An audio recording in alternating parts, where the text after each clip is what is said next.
오늘은 1년에 우리가 2번 행하는 성찬식을 행하는 그런 예배입니다. 6월 달에 하고 12월 달에 하고 이렇게 하지, 그죠?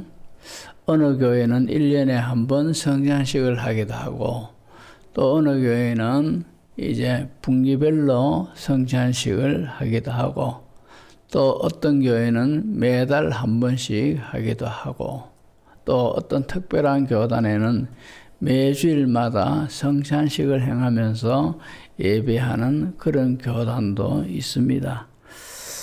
자, 어떤 분은 이제 성찬 예배라 하니까, 성찬식에 참여한다 하니까 예수님의 살과 피를 기념하는 떡과 그리고 포도주를 먹는 예배구나, 그렇게 생각을 합니다.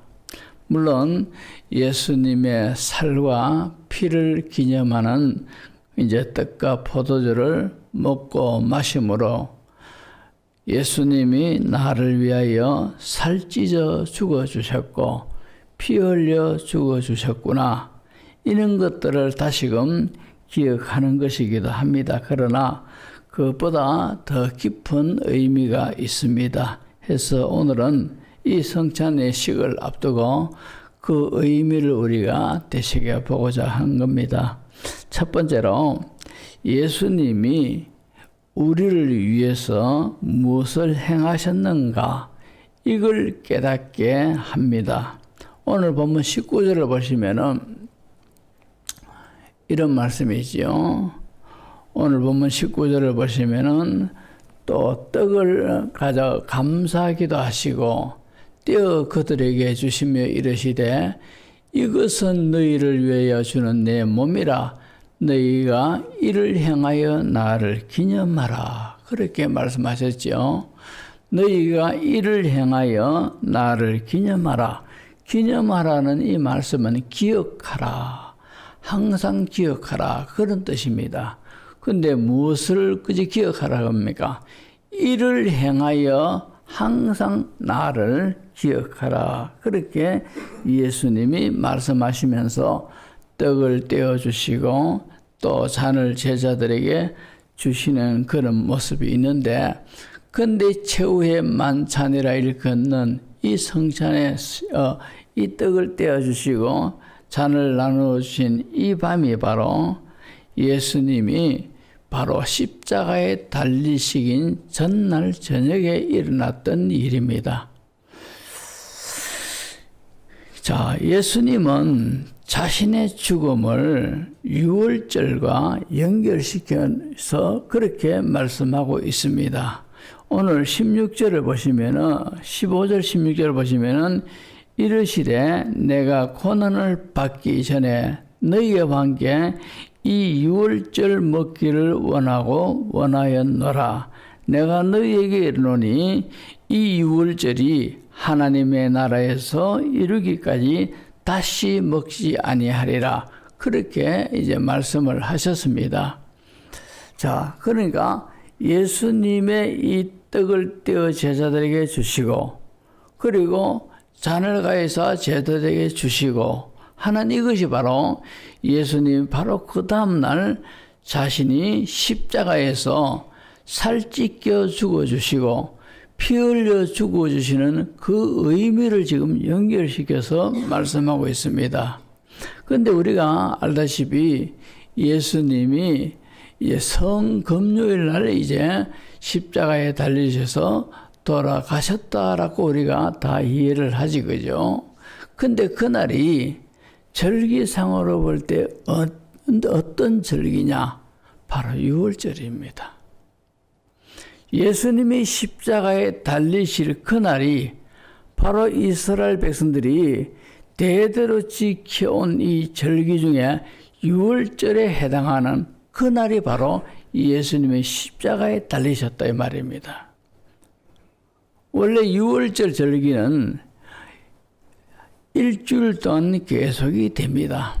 일주일 동안 계속이 되는데, 근데 이 유월절을 이 성경에 보면은 유월절이기도 하고 무교절이라고도 하는 그 절기가 가까이 오매 이런 식으로 유월절과 무교절을 엮어서 성경에 그렇게 표현하고 있습니다. 근데 이것은 왜 그런가 하니까 정확하게 말씀드리면은 이제 유월절 첫날에 이 유월절 떡을 떼어 먹지 않습니까? 그 양을 잡아가지고 이제 유월절 절기 제사를 하나님 앞에 드립니다. 그러면은 그 다음 날부터 여세 동안은 뭐를 하느냐? 무교절이 되는 거라요. 무교절은 바로 썬나물과 또 누룩을 넣지 않는 그런 떡을 먹으면서 이제 이 유월절의 의미를 생각하고 기념하고 기억하는 그런 기간이 바로 무교절입니다. 그러니까 썬나물을 먹고 또 누룩 넣지 않는 떡을 먹는 것은 한마디로 맛이 하나도 없습니다. 썬나물은 글자 그대로 참 입에 넣으면은 씹은 그런 맛만 나는 그런 나물입니다. 그리고 누룩을 넣지 않고 굽은 떡은 누룩을 넣어서 부풀게 함으로써 발효시켜 가지고 떡 맛을 느끼게 하면서 먹습니다. 그렇지만도 누룩을 넣지 않고 굽은 떡은 글자 그대로 생밀가루입니다. 생밀가루 가지고 떡을 구우니까 딱딱하고 맛도 없습니다. 썬나물은 씹지요. 그리고 떡은 딱딱하고 맛도 없지요. 근데 이 무교절은 바로 이 썬나물과 이 누룩 넣지 않은 이 떡만 먹고 6일 동안 견디는 거라요. 너무너무 괴롭단 말입니다. 근데 이것은 바로 이 무교절의 의미가 유월절을 기억하는 거라요. 유월절을 기억하기 위해서 무교절에 그런 것을 먹으면서 지내는 것이 바로 무교절입니다. 그러면은 왜 이런 유월절을 이렇게 지키고 무교절을 이렇게 지키는가 하니까 유월절의 시작이 어디서부터 되어졌는가 우리가 잘 알지, 그죠? 그것은 바로 이스라엘 백성들이 애굽에 430년 동안 이제 종살이를 합니다. 종살이를 하는데 하나님께서 이스라엘 백성들을 애굽에서 구원하는 그 시기가 이름에 이제 모세를 하나님께서 애굽으로 보내시지 않습니까? 그래서 애굽에 10가지 재앙을 내리게 합니다. 이제 첫 번째 재앙 그리고 쭉 9가지 재앙을 내렸는데도 이 애굽의 왕이 이스라엘 백성을 내어주기를 허락하지 않습니다. 그리고 마지막 10번째 재앙을 하나님이 내리시는데 모세에게 말씀하시기를 이 10번째 재앙을 내리면은 이제 애굽의 왕이 이스라엘 민족에게 이제 민족을 애굽에서 나가게 하고 이스라엘 민족은 그때부터 이제 해방을 맞이하게 될 것이다. 그렇게 말씀을 하십니다.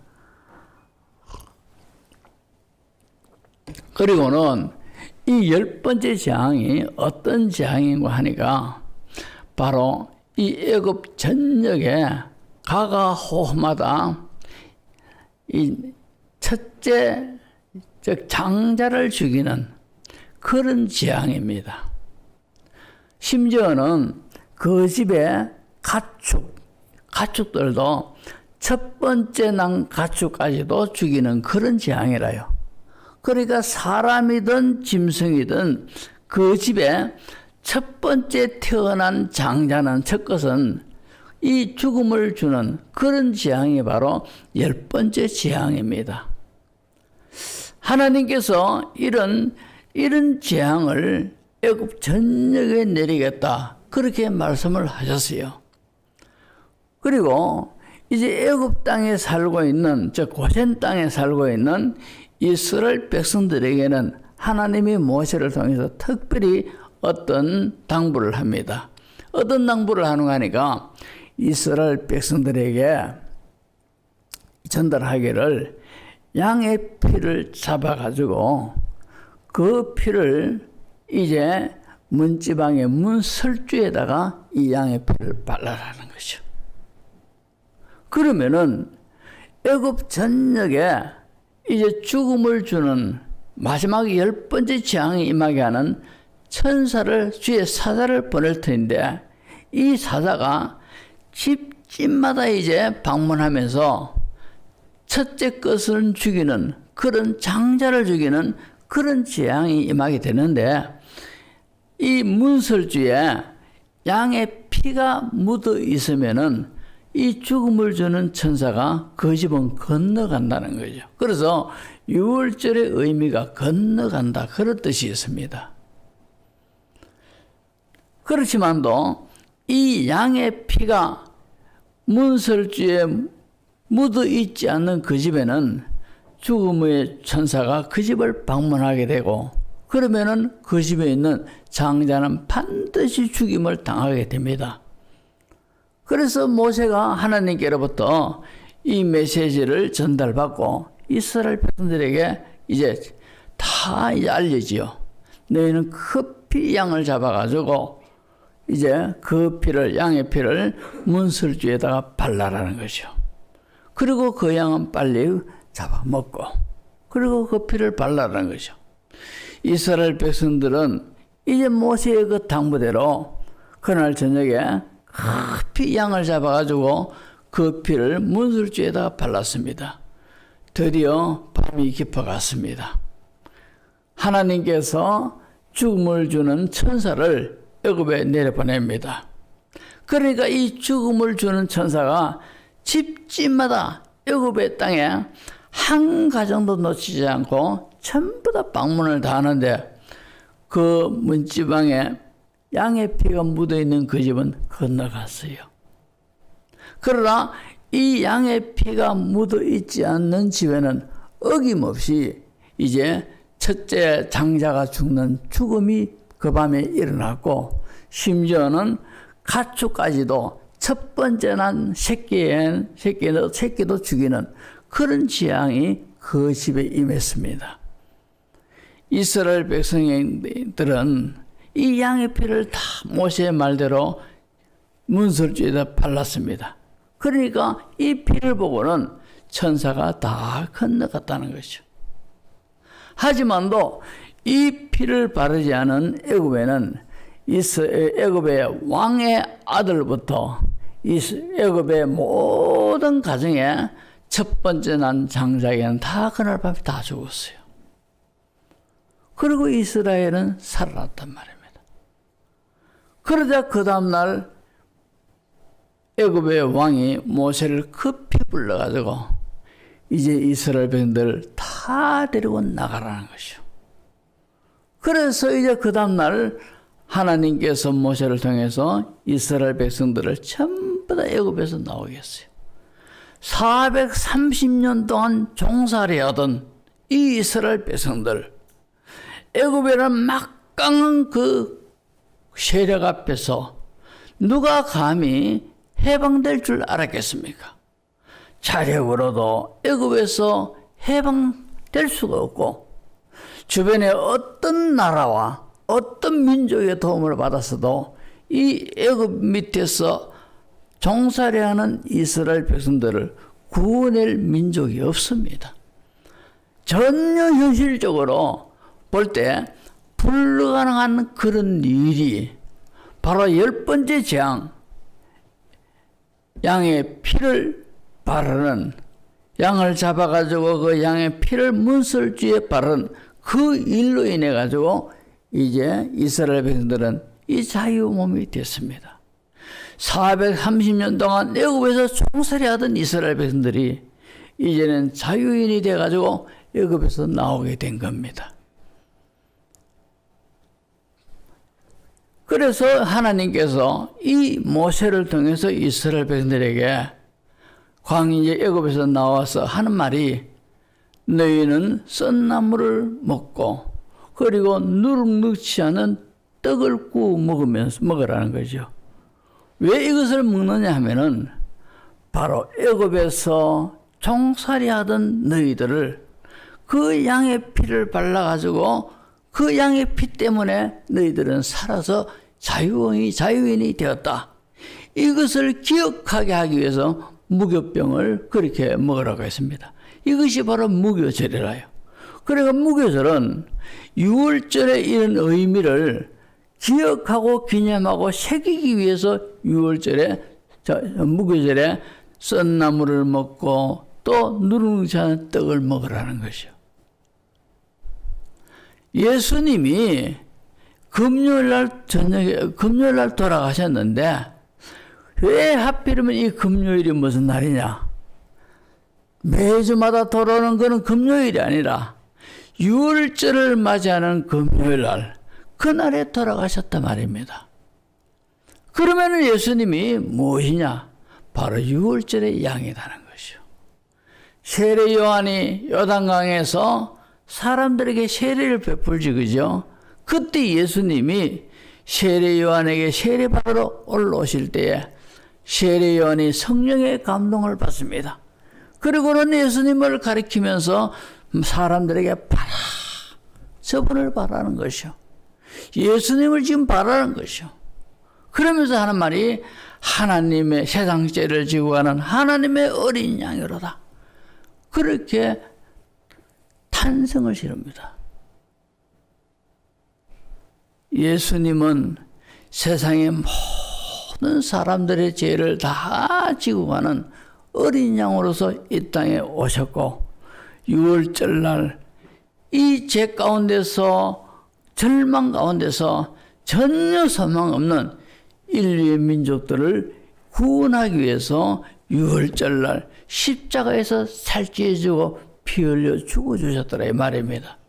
그래서 오늘 본문에도 예수님이 유월절 전날 하면서 유월절날, 이 유월절을 언급하시면서 자신이 떡을 떼어주시고 잔을 나눠주시면서 제자들에게 먹고 마시라고 그렇게 하신 거라요. 나중에 지금은 이 상황의 순간에서는 제자들은 무슨 뜻인지 무슨 의미인지 몰랐습니다. 그러나 나중에서는 알았어요. 아, 예수님이 바로 유월절의 양이었구나. 그래서 우리가 떡을 먹고 잔을 받을 때마다 이 떡은 예수님이 나를 위하여 십자가에서 살찌워 주고 주신 그것을 의미하고 있는 그 떡이구나. 먹으면서 우리가 감사해야 되고, 그리고 포도잔을 마시면서 십자가에서 예수님이 나를 위하여 피를 흘려 죽어주셨구나. 그래서 애굽에서 종살이하던 이스라엘 백성들 것처럼 우리는 예수 믿기 전에 전부 다 죄의 종이었습니다. 죄에게 종노하던 우리들인데, 이런 종노라는 우리들을 예수님의 십자가의 은혜로 말미암아 우리가 구원을 받고 자유인이 되었구나. 이것을 기억하면서 우리가 떡을 먹고 잔을 받고 감사하고 감격하는 것이 바로 성찬식의 의미더란 말입니다. 이스라엘 백성들이 애굽에서 자유인이 된 것이, 그들이 하나님 앞에서 어떤 참으로 선행을 해서 하나님이 그런 은혜를 주셨습니까? 그들이 착한 일을 해서 그들이 죄가 없어서 하나님이 그들을 구원해 주셨느냐? 그게 아니더란 말입니다. 오로지 하나님이 이스라엘 백성들을 선택하셨고 그들을 사랑하셨기에 하나님께서 아무것도 영분 없는 순수한 정결한 양을 잡게 하셔가지고 그 피를 바르게 하신 거라요. 그 피 때문에 애굽에서 종살이하던 이스라엘 백성들이 꿈에도 그리던 도무지 상상하지 못했던 애굽에서의 종살이에서 그들은 풀려나게 됐더란 말입니다. 우리가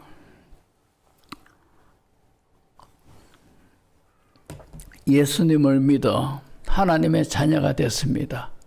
구원을 받았습니다. 우리가 예수님을 믿게 된 것이 어떻게 믿게 되겠습니까? 하나님이 이스라엘 백성을 선택하셨듯이 성경에 보면은 우리를 하나님은 세상이 창조되기 전에 선택해 놓으신 그것이 근거가 되어 가지고 우리가 예수님을 믿게 된 줄로 믿습니다. 우리는 전혀 구원받을 수 있는 그런 모습도 모양도 아니었는데 하나님이 우리를 사랑하셔가지고 우리를 선택하셨기에 하나님의 일방적인 그 사랑으로 예수님이 우리를 위하여 십자가에서 살찌워 주시고 피 흘려 죽어주신 그 은혜로 말미암아 우리가 죄의 종로라던 거기에서 우리는 자유인이 된 줄로 믿습니다. 그래서 요한복음 8장 32절에 뭐라고 말씀하시는 거니까 예수님이 이렇게 말씀하셔요. 진리를 알지니 진리가 너희를 자유롭게 하리라. 여기서 이 진리가 뭐냐? 진리는 예수님을 가리키고 있습니다. 예수님을 알지니 예수님이 너희를 자유롭게 하리라 했습니다. 우리가 예수님을 믿음으로 말미암아 우리는 죄에서 종노라던 역에서 자유인이 된 줄로 믿습니다. 그래서 우리는 영적으로 볼 때 우리는 자유인이라요. 예수님을 믿지 않는 사람들은 전부 다 죄의 종노릇하고 있고 우리는 예수님을 믿음으로 말미암아 우리는 죄에서 자유인이 된 줄로 믿습니다. 우리의 의로운 행위로 그렇게 된 것이 아니고 우리의 하나님 앞에 내놓을 만한 어떤 업적이 있어서 우리가 자유인이 된 것이 아니에요. 하나님께서 우리를 사랑하셔서 일방적으로 예수님을 우리를 위하여 십자가에 죽게 하심으로 말미암아 우리가 그 예수님을 믿음으로 인하여 우리가 자유인이 된 줄로 믿습니다. 바로 예수님이 이 성찬식 떡을 떼어주시고 잔을 나눠주시면서 자, 기억하라는 거죠. 이를 향하여 나를 기억하라는 거죠. 기념하라는 겁니다. 기억하라는 겁니다. 무엇을 기억합니까? 우리가 성찬식에 참여함으로 인하여 예수님이 나를 위하여 살찌워 죽어주셨고 피 흘려 죽어주셔서 내가 영원한 죄로 인하여 멸망받을 수밖에 없는 난데 그 은혜로 말미암아 내가 자유를 얻었다. 이 사실에 감격하면서 우리가 떡을 받아야 되고 잔을 마셔야 된다 말입니다. 그것을 기억하기 위해서 그것을 잊지 않기 위해서 우리는 이 성찬식에 참여하게 되었습니다. 그래서 성찬식을 하면서 예수님이 나를 기념을 하셨기에 초대교회부터 이 성찬식은 계속해서 지금까지 계속 성찬식은 행해지고 있습니다. 왜 그렇습니까? 바로 이런 영적 의미를 깨닫고 그 은혜에 감사하며 기억하라는 것이죠. 잊지 말라는 겁니다. 우리가 자유인이 된 것이 우리가 구원받은 것이 바로 이런 십자가의 이 은혜 살찌워주시고 피 흘려주신 이 은혜 때문에 우리가 구원받다는 사실을 기억하면서 늘 감사하고 감격하는 그런 성도가 되라는 겁니다. 그래서 교회마다 다 성찬식을 행하고 있습니다.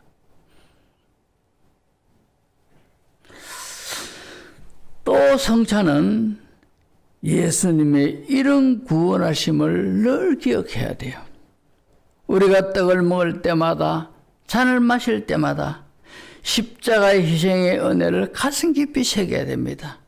이 희생의 은혜로 인하여 우리가 영생을 얻었고 시하지 아니하는 하늘나라의 소망을 가지고 이 희생과 은혜로 인하여 우리는 지금 하늘나라를 향하여 소망 가운데 나아가고 있다 이 말입니다.